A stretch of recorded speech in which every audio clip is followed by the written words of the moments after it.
Hello, students. In this PowerPoint, we discuss Chapter 2, which explores the middle school movement and concept. In general, we're going to trace the beginnings of the middle school concept and the educational movement surrounding it. The first real middle school was the junior high school. And really, this pioneered the ideas that are at the center of today's middle school concept, which we'll explore in the next few slides. When the first junior high schools were established, the intent was to help students become more college ready. And they felt like waiting until ninth grade to start equipping students with the skills needed to succeed in college was too late. So they thought, let's bring the secondary curriculum down to 7th and 8th grade and create this junior high school. But again, the whole emphasis was on preparing these students for college. Well, what ended up happening is by the 1960s, they were highly dissatisfied with that model. The students were, particularly, and they weren't showing the success rates that they were hoping for. And that's because their developmental needs weren't accounted for.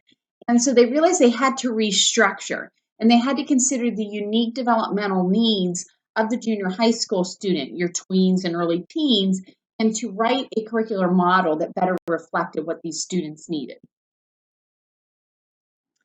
So given that the junior high model and its emphasis on preparing students from college was realized not to be the best developmental fit for students at that particular age, educational reformers came up with the idea of the middle school. And the middle school, it does take on a somewhat flexible description because it basically applies to any school planned and operated as a separate school to provide a developmentally appropriate educational experience for students that are enrolled in grades 6 through 8 or 5 through 8 who are 10 to 14 years of age and who are working and building on their elementary knowledge and development and aiming toward a high school trajectory.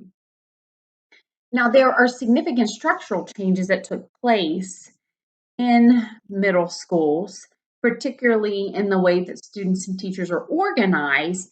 And because of this, the results that have been shown both cognitively, developmentally, have been good and fairly widespread.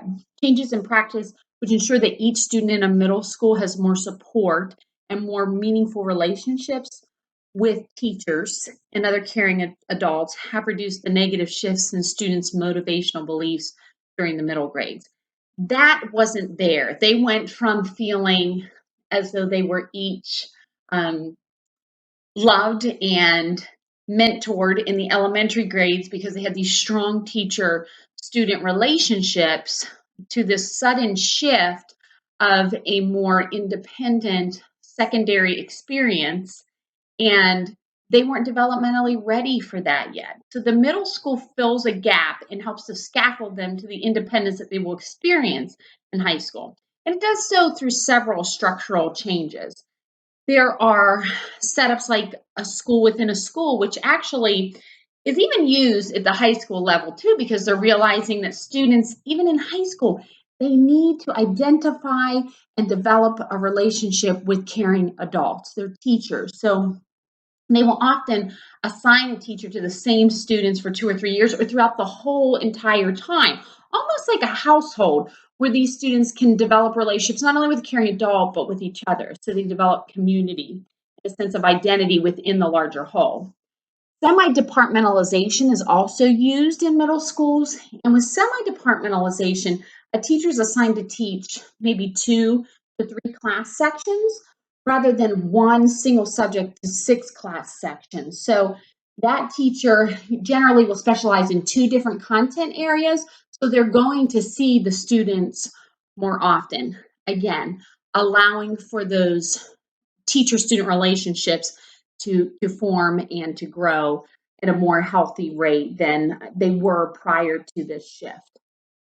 Interdisciplinary teaming with common planning periods for the teachers are another example of structural reforms that have been made in middle schools. Now, they've done that because they realized that students at the middle school level, their engagement and their fascination with knowledge is really, really impacted when they're able to see the interdisciplinary connections between different content areas. And these reforms on a whole, especially when taken together, both structurally and then the way that they have redesigned the curriculum, it can found to increase students' well-being and their perceptions that their teacher really cares about them and their learning, and it's strengthened their overall bonds in the school.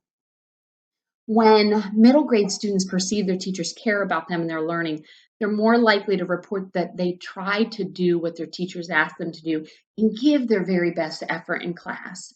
And they're less likely to engage in risky behavior. They're focused and they engage in the positive. The middle school concept is set up to be unique and transitional because these students are in both a unique time period in their life and they're transitioning from the elementary level to the high school level. And for this reason, the middle school has its own zip code. For instance, a zip code that is responsive to these students' unique developmental needs, in the same way that an elementary school is responsive to its students' developmental needs, and a high school is responsive to its students' developmental needs. But how is it different? One great instance is on page 53 of your textbook, Table 2.1, which looks at how the middle school differs from what it provides from, as opposed to the elementary school and high school to its students in various categories. Based on the student-teacher relationship, that teacher takes on the role of an advisor, where they're not just teaching academic content, but they're also available to help foster and mentor that student through other things in their life. And they'll engage with them in various advisory group activities that combine both the academic and perhaps service after school hours. So they have this great mentorship relationship. We see a lot of interdisciplinary teams of teachers teaching, and this really is awesome because it provides for more exploration within the classes. Block scheduling is generally used to accommodate for exploration and discovery learning. And from a structural standpoint, teachers are then often giving common planning time, and the scheduling is more flexible to accommodate what these teachers are going to need to facilitate both interdisciplinary and exploratory learning. Because we really want to give middle schoolers the mentorship that they need and the guidance they need to form these young adults. And remember, when we're thinking about the chapter 1, especially with where the students are at in their moral development, they've got to identify with a group. They need to see that their role in community is important and that following rules and coming up with norms and living according to norms is so important to maintaining peace in society and to forming healthy and wholesome relationships. And so that's why we see so much group activity and cooperative learning, exploratory learning in groups. But again, you're also trying to help these students develop their interests, capabilities, and be forward thinking about college in the future in small doses. So you'll have mini courses and courses with real world relevance too to help students start to think about future avocation and vocation. Parental involvement is still really important, and this is generally advocated through parents coming in as volunteers so that their presence is there and their support is still encouraged within the middle school. If you're still looking at 2.1 on page 53, you see that a couple other things that are different have to do with teacher preparation. Elementary preparation is very general. At the high school level, it's content specific. You get a full-fledged bachelor's degree in your content area, and then a license on top of that, having educational coursework. At the middle school level, you pick a couple content areas to specialize in, as I'm sure you all know.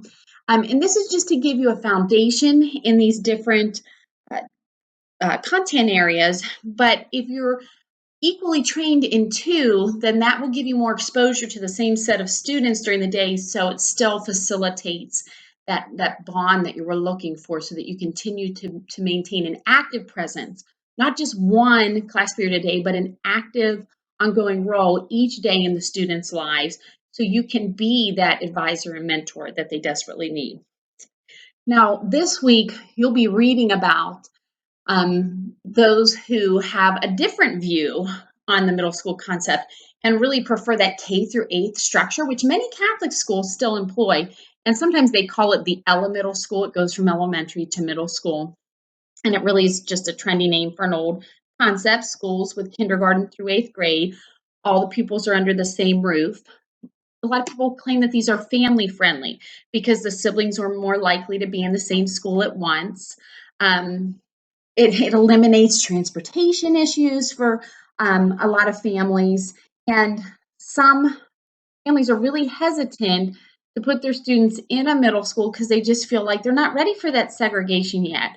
And they're not ready for all these new things. We like keeping them preserved as children for as long as we can. And if they're all in the same building, they're going to feel a sense of community anyway because they have younger siblings. There are a lot of things to consider. And I can see both sides and why you would support both sides of the issue here. I actually went to a K through 8 school and I absolutely loved it. And I loved seeing my younger siblings throughout the day. But on the other hand, that transition to ninth grade high school, it was quite an eye opener for me. And I could have benefited from some of the developmental transitions that are purposefully included at the middle school level that were left out in my K through 8 schooling experience. So I can see the pros and cons of both sides, but that is what you'll be writing about this week. And I look forward to reading your thoughts on this issue. Several trends and issues in middle schools that I'm sure you have witnessed and will continue to talk about as the course goes on. But I'd like to hone in on the 7 that are very present. The first is interdisciplinary team organization. This has been the one thing that really has set middle schools apart because it responds specifically to those students' developmental needs of exploration and seeing interdisciplinary connections. But it also really promotes a curriculum that is based on active student engagement. But we are seeing some debate within the curriculum area because when the Common Core state standards came out, it really pushed the standards movement that we need to be teaching according to the standards. We need to be preparing students for state graduation tests and also for other high stakes tests like the ACT and SAT, which are huge in terms of students getting into college. The hard thing is teaching according to the standards and making sure that you have covered everything sometimes makes teachers feel like they need to do away with inquiry-based learning and discovery learning and just stick with lecture because it's more expedient. But is it necessarily as effective? And that's where those who are against teaching strictly to standards come into play. They believe, well, we can teach to standards, but we can still do so in a student-centered way. And so there have been alternative curricular proposals like using guided inquiry, where you still keep it student-centered and the student is still investigating, but there's sufficient boundaries in there. Now, in order still to promote inquiry-based learning and to give students sufficient time to explore and to also work in teams with different teachers and incorporating various subject matter into multiple class periods, you need to have flexible scheduling. So we have in the past seen either block scheduling or scheduling that is just subject to change, where perhaps social studies and math will meet together on a given day to pursue an activity that has both math and history connections. It's definitely more flexible than what you're going to see in the high school or in college, but it still is responsive to the students' developmental needs and helps to scaffold them toward that independent schedule that they'll have in high school. Technology is really, really, really highly incorporated in middle schools, and that again is to help get them ready for high school and the various types of technology that they're going to need to be able to employ there to be successful. Now, grouping for instruction has taken on some different forms in middle school. we see inclusion happening, and that's a beautiful thing. But oftentimes at the middle school level, you start seeing ability grouping, where you're going to have accelerated classes, and then perhaps classes that are at what we would call, your standard level, and then perhaps some that are moving at a slower pace to accommodate student needs. This can be a hard transition for students because they start to feel like their ability is judged. And this is where you can wound a growth mindset in a student. However, it becomes quite difficult to avoid that, because you're going to have students that are showing drastic differences in the rate at which they're able to move through content area. And you really are going to see a need for some students who are going to need more one-on-one help in certain subjects. So you do have to have and include some of this ability grouping. I think that this is where the advisor-advisee relationship comes into play, the mentorship, because what we need to let students know is that their ability isn't defined by being put into a certain track, but that those courses are created to help them be the best that they can possibly be, and to scaffold their skills so that they can continue to grow in those abilities.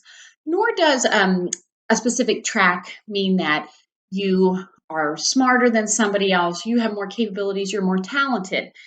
You can say that to somebody, but at least you foster that on an ongoing basis, day in and day out, through being positive with them, encouraging them, letting them know the growth that you're seeing. You're not going to be able to as effectively help them continue to keep that growth mindset in spite of the fact that they may be put into a lower track.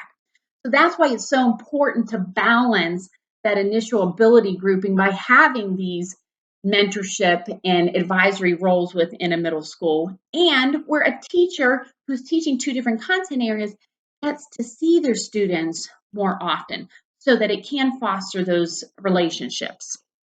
Now, we see on the slide here, it says there's a corporate presence. What does that mean?